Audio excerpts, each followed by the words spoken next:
I think we hit a home run no matter where we are. You can see the president just getting off of Air Force One in the United States. The president in just 10 days has changed the geopolitical reality wherever he went. President in coming home still has one huge problem. What is it? The leaks. Yes, leaks. The leaks have to stop. And if there is a knife somewhere, it ought to be cutting out the tongue of whoever in the White House can't keep their pie hole shut. Jared Kushner now in the crosshairs after reports he was seeking a direct line of communication with the Kremlin. We have back-channel communications with a number of countries. It's all nonsense. I mean, it's a witch hunt. It's really insane. It's a total hoax. New images tonight from Manchester police of the man they say carried out that deadly bombing outside the Manchester Arena on Monday night. Major cities and airports across the U.S. ramping up security for Memorial Day weekend. For those privileged to wear the cloth of our nation, to serve in the United States Army, you stand the ramparts, unapologetic, apolitical, defending our experiment in self-governance. You hold the line.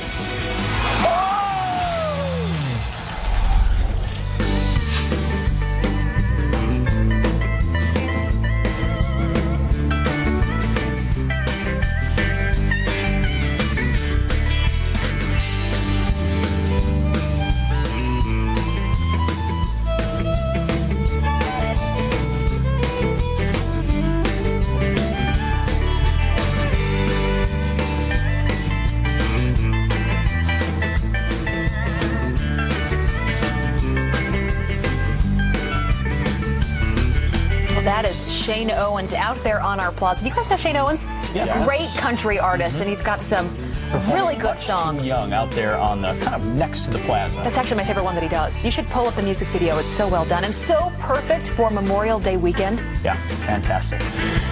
All right.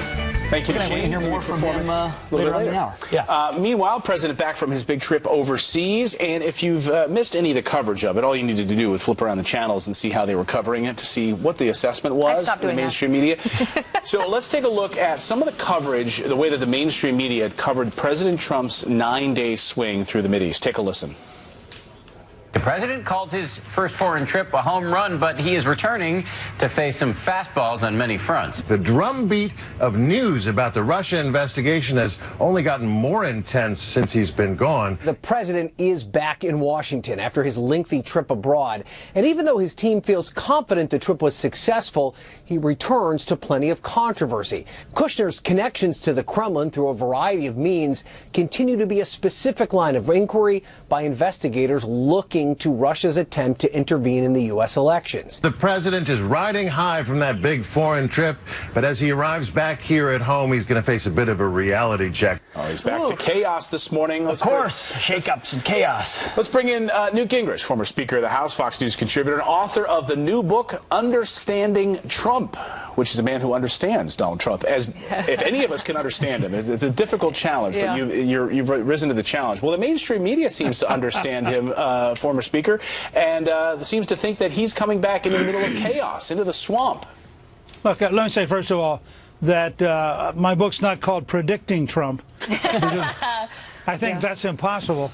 But I think what people have to understand is that we have two competing alternative realities, and one of the great tests of the Trump team is going to be, can they stick in their world and ignore all the people on the other side? They just had a remarkably successful trip.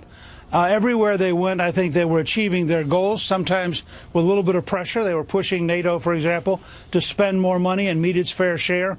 They were not patsies for anybody. They had an extraordinary historic moment in Riyadh, comparable to anything any American president has done. So they were doing well. How were they doing it? They were disciplined. They were strategic. They stayed on message. They didn't play games with the elite media. Meanwhile, back here at home, if you watch some of these networks, it's almost like, oh, you know, Trump's off on a trip, but now let me tell you about the stuff we really love. Yes. I hope they will come home, focus on jobs, health, infrastructure, tax cuts, and basically shove to one side all of this garbage. Take the case of what the current argument about Jared Kushner. Right. You are a brand new administration. You believe you are being eavesdropped on by Obama, which we now know is true. You believe that you want to find a way to break out of the current relationship with Russia. Is there anything illegitimate about a new administration after the election sitting down and talking with any country in the world? The answer is no. Of course not. But if you're the Washington Post and the New York Times and you have the right, quote, unnamed sources. Right. That's exactly No, you're exactly right. I mean, we were talking earlier. There's really no difference today between reading the Inquirer and reading something like the Washington Post, because no longer do you have the days where you actually need to name two sources, let alone one. So President Trump was tweeting about this as well. He says whenever you see the words sources say in the fake news media and they don't mention names, it is very possible that those sources don't exist but are made up by fake news writers. Hashtag fake news is the enemy. He's going right after them. But to his point, Speaker, I mean, this is really difficult for the American people to figure out, because how many stories are leaked, these bombshells, based off of a letter or just an unnamed source? No one knows where it comes from. But let's draw a distinction. I wrote my newsletter this week on the very real notion that we should lock up people who leak secrets. I want to draw a distinction. There's political garbage. There are people who go across to the Starbucks near the White House and they sit and they tell insider stories. That's unfortunate, and you ought to fire them if you can find them. But that's not the same as violating the Secrecy Acts. People who violate the Secrecy Acts ought to go to jail. What happened with the Manchester information, for example, after the bombing in Manchester, undermined the British investigation, weakened our relationship to our allies, and it's dangerous. Whoever leaked that should go to jail. Now, you start putting a few people in jail, you'll see the leaks dry up dramatically. Yeah, sure. But let me say one other thing, because I think this is one of the great challenges of the Trump administration and will help decide their fate in history. If the president would simply read what he writes, he would cancel the daily briefings. Why would you look at everything he writes about the fake media, about there are enemies, they're dishonest, they're totally dishonest, they're unbelievably dishonest. I mean, read the stuff he says. And then ask yourself, if that's all true, why would you play a game that legitimizes them by letting them in the White House for a daily briefing, which is all attack media? They don't care about information. Their job is to humiliate Spicer, find a way to catch him off guard, play gotcha games. And I've said strongly, and I'm going to keep saying it, they ought to cancel the daily briefing, because it is nothing except a vehicle for the attack media. It's like briefing the Hillary Clinton campaign staff, but it's got to be frustrating. I mean, it's hard to imagine a better first foreign trip for a president, yet the whole time the so-called mainstream media and fake news are calling out other issues that are not even a scandal. And then you've got even more so this idea that there's a shakeup coming. There's always a looming shakeup. And so and the Washington Post and New York Times have two headlines today about what's going to happen when they come home, who's in, who's out. So we did a little research on some headlines that have been out in the mainstream media since January. Of all the people that the knives are out for, right, that are soon to be gone, it just turns out none of them are gone yet. So there's knives were out for Reince Priebus in March. The downfall of Kellyanne Conway was coming in February. Bannon's job was in danger in April. And it goes on with, H.R. McMaster. The knives are out for him in May. Sean Spicer. Spicer's been out since the beginning. He's been out for forever. Sebastian Gorka. The knives are out for Gary Cohn in March. And now even President Trump will resign soon, according to this media. I mean, the way the palace intrigue, it's not reporting, it's just gossip to try to take this White House down. But you got to erase everything you learned as a child about the news media. All right? Yep. Look, lions eat zebras. Okay, this may seem like an odd parallel, but think about it. If I said to you, oh, there's a lion eating a zebra, you wouldn't go, oh my gosh, I thought they'd become friends. How could that lion be eating his friend? You go, yeah, they're a lion. They eat zebras, okay?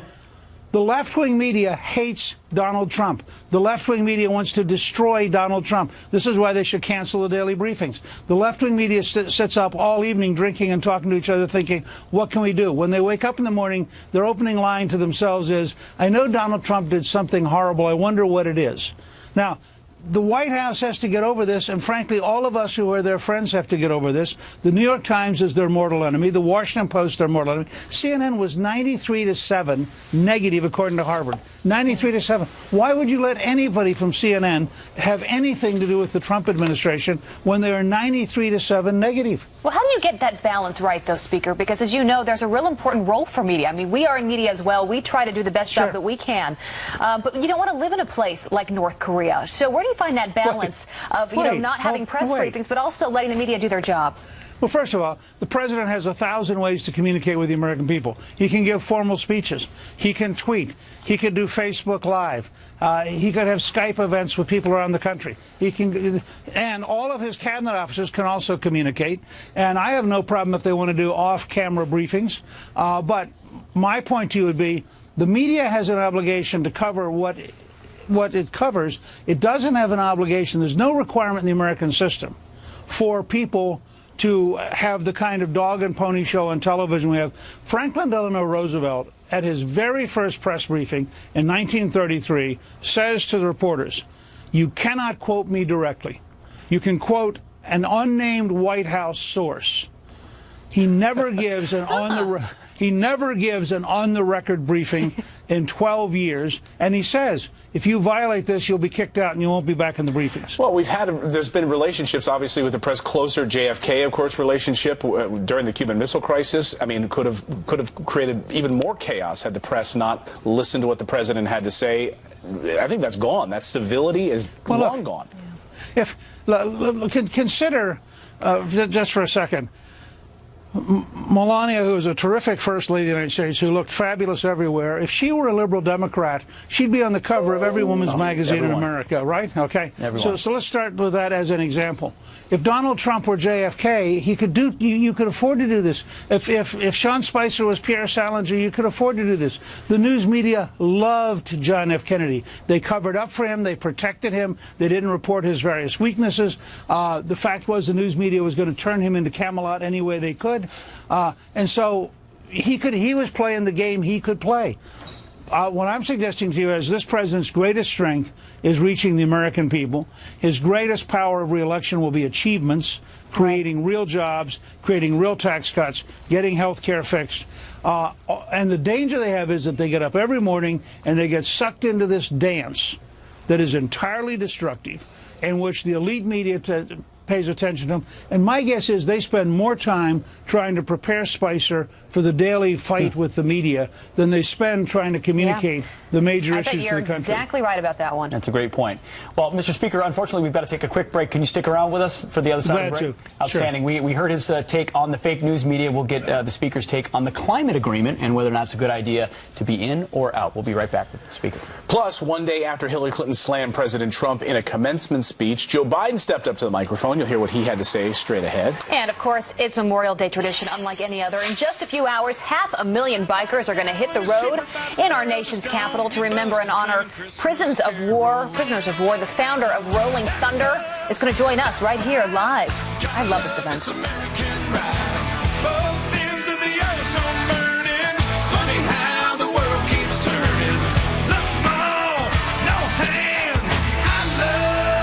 American ride. Gotta love this American ride.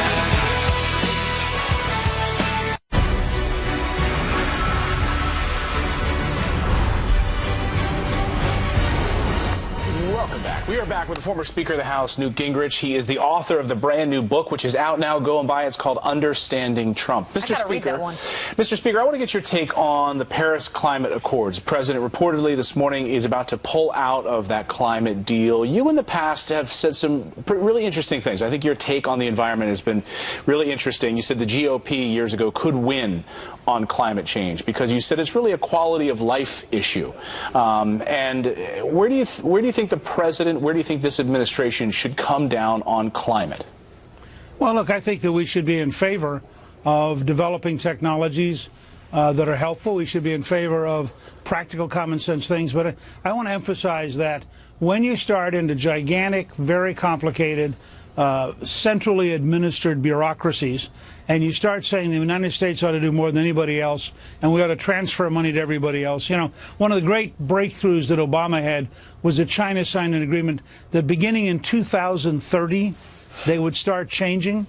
Now, the idea that we're going to be at a competitive disadvantage for the next 13 years, and remember, all of these nice liberals who meet at the Ritz-Carlton in Paris or the Georges V and have all these nice agreements in between gourmet dinners before they get in their nice airplanes to go back home flying business or first class. These folks are fine.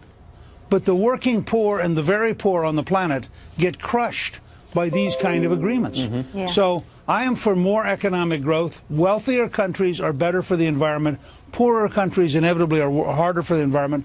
And I think we should recognize, if you want to save, for example, large mammals, and I'm very much for conservation, you have to have countries wealthy enough that they can afford to save animals and wealthy enough that they can afford to save their ecosystem. Sure. Yeah, Pete, I've lived in China. I'll tell you, they have not changed their ways. No, Anyone that lives in Beijing can tell you wake up and you can't even see outside the window. There's also a big difference between the sort of Rooseveltian being a conservationist and the sort of zealotry of the current climate change side of the aisle. I mean, there was an article in the AP, Mr. Speaker, recently that basically wrote the Earth's obituary were we not to be a part of the Paris Climate Accord. Here's a portion of it. It said, scientists say the Earth is likely to hit more dangerous levels of warming even sooner if the U.S. pulls back from its pledge to cut carbon dioxide pollution because America contributes so much to rising temperatures. I mean, isn't it as much about, as you said, the international regulatory schemes that put power in the hands of bureaucrats and always punish us as opposed to somebody else? You ought to take a show some morning and go back starting in the 1960s and 70s, for example, with Paul Ehrlich, one of the early great fantasizers about catastrophe, who said, by the way, that Great Britain would starve to death by the end of the century. Right. I mean, you go back and look, there's been this continuous pattern of people being terrified by something every 10 years, and the left always uses it as the argument for bigger government, for more restrictions on middle-class, hard-working people. And Paul Ehrlich didn't take into account technology, as you mentioned, the idea that technology... Well, they reject it. Right, exactly. And this idea that we can produce, we can make enough food. We can innovate. Right. Yeah, that's a great reminder, Speaker. Good to have you with us this morning. Great to be with you. Thanks, Mr. Speaker. All right, coming up, a judge appointed by President Obama dismissing a lawsuit against Hillary Clinton over the Benghazi attack. Tyrone Woods is one of the 4 Americans who were killed. His father, Charles, filed that lawsuit. He's joining us next to react.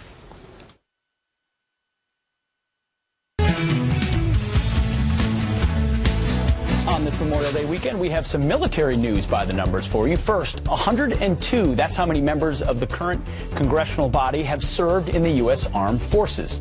Next, 42 million, that's how many people have served our country during wartime. Among those, 1.3 million never returned home, and we think about them on this weekend for sure. And finally, more 1,000... Let's see, what is that? 1,000 plus active duty members are marching in the nation's largest Memorial Day parade held in Washington, D.C.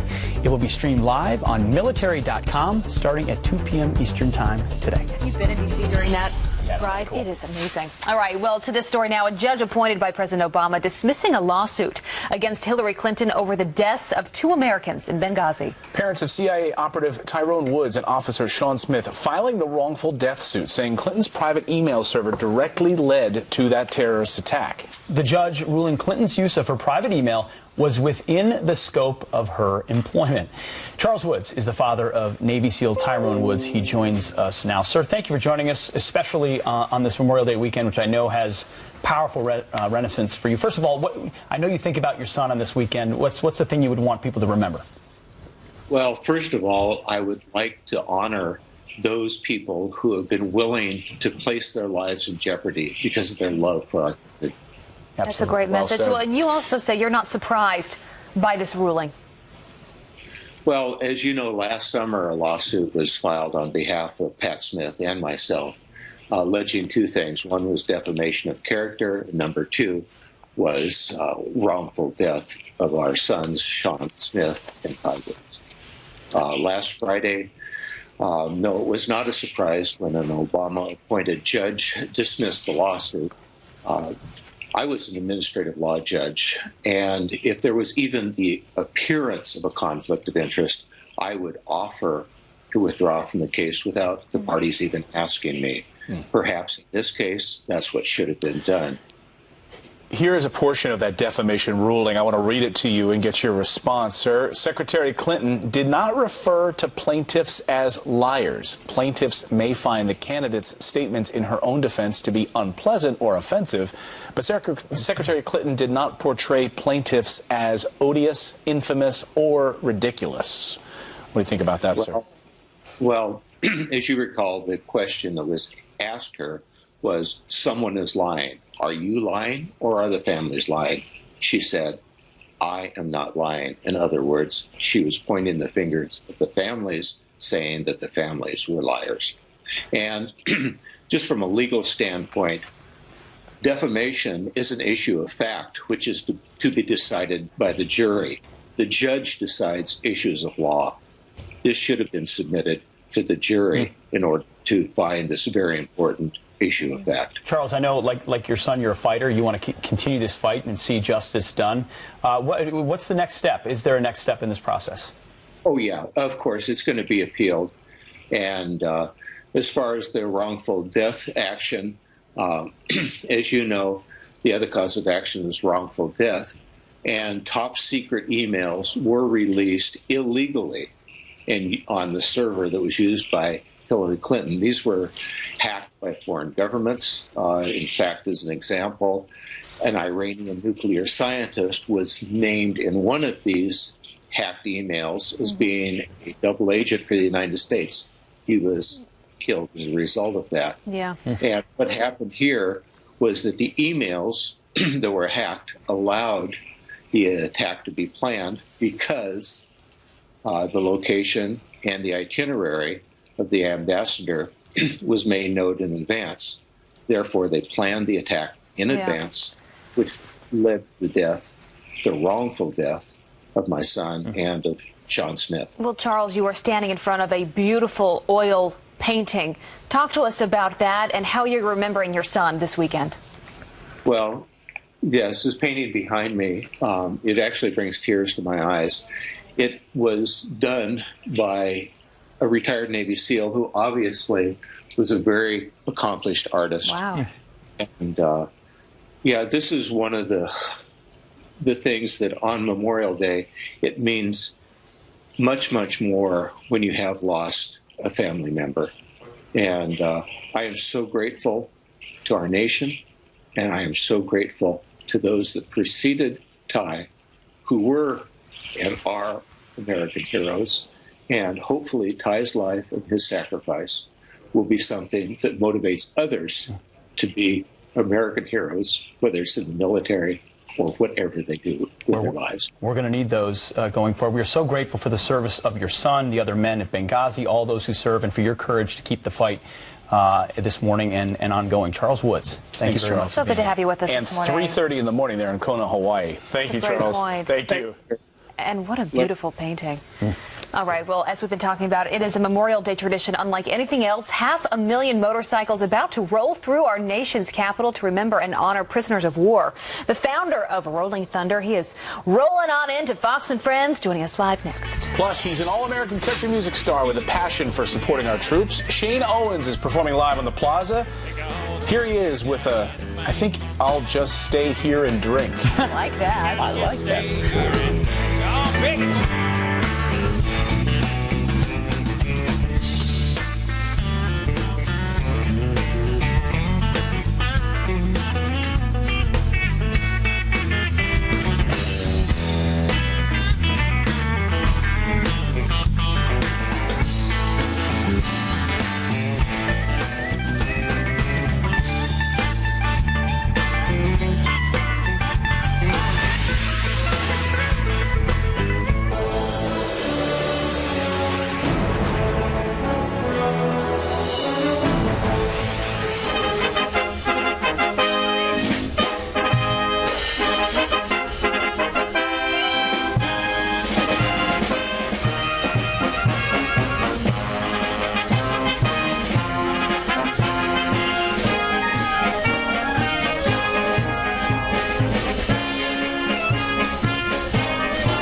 classic, Anchors Away. Love it. The Navy ceremonial band playing this morning, honoring those veterans and those also who made the ultimate sacrifice on this Memorial Day weekend. And they're celebrating because we had a big tug-of-war here on our plaza earlier. The Marines versus the Navy. The Navy ended up winning. They did. It was a close one. Close one. Bunch of strong guys. You've been sending in your photos of the heroes that you love all morning long, and we are so proud to be featuring them here on Fox and Friends. This one, Alan sends us a picture of his son, who was killed in action in Iraq at just 29 years old. He was a gunner on a Bradley tank with the Big Red 1. He received the Bronze Star with Valor. A true hero. He really is. Well, Harry remembers his father today, a P-47 Thunderbolt pilot who gave his life in the skies of Normandy, France during World War II. And Sheila sends this picture of her son Ryan in the Marine Reserve saluting his grandfather, a World War II veteran, for his service in the Army Air Corps. And Michael sends us this picture of his youngest son, Petty Officer First Class Michael J. Pernicelli, a father himself who lost his life in Iraq on April 24th, 2004. Seeing these faces just bring tears to my eyes. It's, you know, because they are heroes. It is what this nation is all about. Absolutely. What makes us who we are. Please keep sending in your photos. Friends at FoxNews.com. If you would like to honor someone on this Memorial Day, we will show the photo throughout the show. Yeah. Turning now to some other headlines. And starting with the Fox News alert, 19 civilians, including 3 women and a child, killed by crossfire between ISIS soldiers and security forces in the Philippines. The terrorist gunmen going on a shooting spree after raids were conducted by police trying to arrest the local ISIS leader in that city, Murai, the president declaring martial law in order to push them out since Tuesday. At least 85 people have been killed in the street battles with the terrorists. And the only man to be a Baseball Hall of Famer and longtime member of Congress has passed away. Jim Bunning passed away on Friday, just months after suffering a stroke while he played for 4 different major league teams before being inducted into the Hall of Fame back in 1996. After baseball, he turned to politics, where he represented Kentucky in the House of Representatives and the U.S. Senate until 2010. He leaves behind his wife, Mary, 9 children, and 35 grandchildren. Bunning was 85 years old, and what a life he lived. Quite a legacy. Wow. And take a look at this shocking video. A 10-year-old boy launched from a 3-story water slide, landing right on the concrete next to it. Well, the incident happening on opening day of the brand new water park, The Wave, in Dublin, California. The boy is said to be okay, suffering some minor scratches, but that water slide is shut down indefinitely, and should be. Maybe. And a powerful and emotional moment as a paralyzed former college football player gets back on his feet. Devin Gales walking again for the first time less than 2 years after his on-field injury. Gales, a receiver at Southern University in Louisiana, injured his neck while blocking on a kickoff return in September of 2015. Could you imagine that moment, taking those first steps again? Takes a lot to come back. Kudos. Wow. Amazing. Thank you, Abby. Well, it's an annual tradition in our nation's capital. Bikers from around the country ride through Washington, D.C. for the Rolling Thunder Ride for Freedom this weekend. That's right. The annual event honors POW and missing in action service members, and today kicks off their 30th anniversary of the ride. Joining us now, the founder and executive director of Rolling Thunder, Artie Mueller. Good to have you, Artie. How are things going so far this morning? Very good, thank you. We're filling up the parking lots. They're almost overflowed right now. Well, give us a sense of how many. Here's a fact for you: 82,547 unaccounted U.S. military members since World War II. Talk to us about that number and the meaning that it has for you today. Well, that's why we do this, because our government has forgotten those that they left behind in all past wars. They've always accounted for money. They've always accounted for their equipment, but they've never accounted for those that are missing in action and prisoners of war. And we want that to change. We've passed a lot of legislation that brought back Jessica Lynch and the other 6 POWs in the war over there in Iraq and Afghanistan years ago. And we want our government to work on bringing home those in the past wars. Not only Americans, but those that were fighting alongside of us from other countries. What if President Trump is watching this morning? Do you have a message for the President of the United States? Yes, I'd like to ask the President of the United States, President Trump, to please, we will be in touch with you very shortly, and we'd like to set up a meeting to discuss a few things and ideas we have. If you would, Artie, I mean, so much of the Rolling Thunder is founded by Vietnam veterans who were treated disgracefully when they came home from combat. How much of what you do here is to make sure this country never forgets and never does what it did to you guys to future generations? Well, that's why us Vietnam veterans keep doing what we do, because we don't want the American public to ever demonstrate against our troops again and treat them like they treated us. What has been the response? You can demonstrate against the war, but don't demonstrate against the troops. Right, well said, well said. What has been the response 30 years into doing this and honoring the sacrifice of our fallen troops and those that have been forgotten? What has been the response? Everybody that's here is very proud to be here. I met earlier today, I met some Australian Vietnam veterans that are here to support us, and they've been coming for years.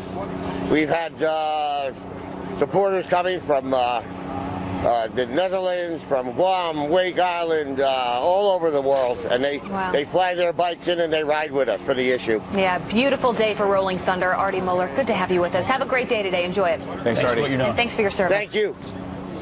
Well, we have a Fox News alert now. A major shooting just breaking out in the state of Mississippi. Officers said to be harmed in that shooting. We're going to bring more details to you when we have them here on Fox and Friends. Yeah, we'll be tracking that.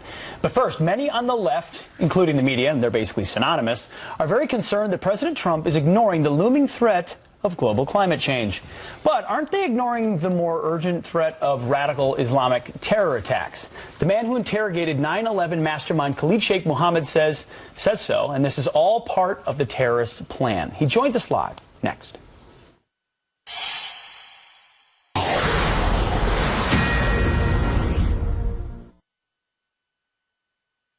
Welcome back. Welcome back. We have a Fox News alert now. You're looking at we're looking at some pictures there of the President of the United States, but we want to take you to Mississippi, where we're just getting news into our newsroom this morning about a shooting that has unfolded there.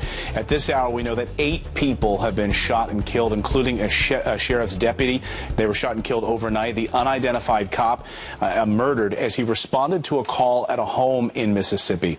The suspect, Willie Corey Godbolt, is now under arrest. He allegedly killed those victims at 3 different locations. He may have also taken a teenager hostage. There he is on your screen. His motive at this hour is unknown. Stay tuned to Fox News for those breaking details out of Mississippi as we get more news into our newsroom. Meanwhile, this, Pete? Yeah, we will be tracking it. Meanwhile, on the heels of a terror attack in the UK, the president vowing to beat and destroy ISIS and keep us safe from terror. The left-wing media, however, is horrified. But what they feel is the president's failure to recognize climate change. And our next guest has heard some of the worst terrorists predict firsthand how the media, either on purpose, this is from his book, Enhanced Interrogation, the media, either on purpose or without realizing it, would promote Islam's cause and champion tearing down the measures put in place to protect the American people after 9/11. So is the liberal media helping to further the radical Islamic agenda? Here with more on that is the author of Enhanced Interrogation, Dr. James Mitchell. Doctor, these are some pretty powerful perspectives you have. I mean, you've been in the trenches. You understand the threat of this Islamist enemy. What you're saying is, unwittingly or wittingly, the so-called mainstream media will pursue narratives that are unhelpful to our fight against these terrorists. Yeah, just take President Trump's recent visit to the G7 conference. The media's hair is on fire. The liberal media are wringing their hands and wailing about the fact that he did not endorse the Paris Climate Accord. Instead of focusing on what the real danger is. It seems that some people in the press believe that the most pressing thing for Trump to be focused on is some hypothetical change of a few fractions of a degree in temperature years and years and years from now, as opposed to the very real danger of Islamic terror attacks here. That terror attack in Manchester should be a wake-up call for not just the UK, but for the U.S. too. Unfortunately, it turns out that what they thought was a lone wolf attack actually was one of those things where the guy had traveled several times overseas, fought with Al-Qaeda in Libya, learned his bomb-making skills there, made multiple trips, came back, set up a bomb factory in a rented apartment, and then blew up all those children. Yeah, absolutely. I mean, if I'm a climate denier, then the folks that deny the threat of radical Islamists are Islamist deniers. I mean, there's a report out just this morning, 26,000 jihadis in the UK alone. I mean, do people really understand the scope of this threat and how not addressing it properly just enables it? I don't think they do get a good sense of it. One of the things that I haven't really seen talked about that much is this emerging fact that ISIS has set up a online coaching. I mean, we talk about being radicalized online, but they actually do more than that. They provide training, and they provide guidance, and they provide advice, and they help spread news about what the supportive networks are online. President Trump, in my view, should be focused on protecting Americans here, securing our borders, protecting the homeland from terror attacks, and doing something about stopping the carnage in the Middle East before we start worrying about 0.2 of a degree in 1 degree of Celsius maybe 50 years from now. Sure. That Paris Climate Accord will cost something like $1 trillion a year and result in less than 0.2 of 1 degree of... Of course. I mean, international regulatory schemes like that also transfer sovereignty from the United States to international bureaucrats, which is harmful in and of itself. But you were a part of the interrogation of the mastermind of 9/11, KSM. He said things to you about what would happen over the next 15 years, the way in which the West would react, that we would not be the strong horse. Besides President Trump, who's willing to call the enemy, call him out, and call out our allies for not doing enough against the threat of radical Islamic terrorism, are we doing enough? Or are we falling into the trap that KSM predicted? Well, the one thing that became clear to me in talking with them was that political correctness serves as a cloaking device. It allows them to operate in the open. And unfortunately, the liberal media makes that possible because they expose the secrets that have been keeping us safe and then wail about the way that they view the intrusions into the privacy of overseas folks who are actually quite dangerous to us. You know, again, these people who are attacking us are not unknown to the authorities. The authorities' hands are tied because of our approach to political correctness. Such a great point about the poison of political correctness. When you control the language, you control almost everything. If you don't call it what it is, then you don't have an opportunity. Dr. James Mitchell, thank you, as always, for your expertise on this important subject. Thank you. Appreciate it. All right, up next, he's an all-American country music star with a passion for supporting our troops. And he's doing something very special on this Memorial Day weekend. Shane Owens performs live on the Plaza. Here he is with Working Man Blues.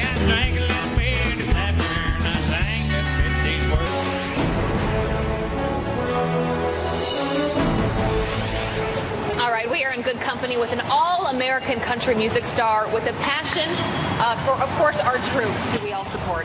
Right, just in time for Memorial Day, he's given the proceeds from his latest song to the families of the fallen servicemen and women. That's right. He is country music star Shane Owens, and he's joining us live. What a beautiful day. Woo! Yeah, give it up for Shane Owens. Thank you. Rocking out on 6th Avenue right here in downtown Manhattan. How's it feel? It don't get no better than that. Yeah, well, and you've done so much for the troops and this song, and of course giving the proceeds to the families of those who have fallen. Why did you decide to do that? Well, it's just the right thing to do. You know, we can never repay them for the ultimate sacrifice, and we owe them a great debt. So God bless our country, and God bless our men and women serving it. Well, God bless you. Shane, take it away for us. We'll get out of your way. Go play some music.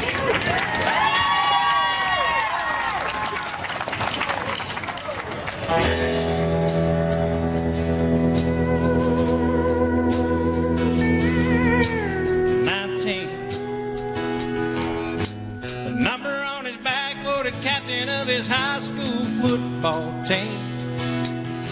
He took us all the way to state, got a scholarship to play down in Tennessee. Said he could catch, he could throw, he could run, he could go like he never seen. 19. But on the day those twin towers came down, his whole world turned around. And he told them all, play ball, there's a war on now. He marched right in with a few good men and joined the parade at 19. He's the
He got a Purple Heart and a Silver Star, Soldier gave speed.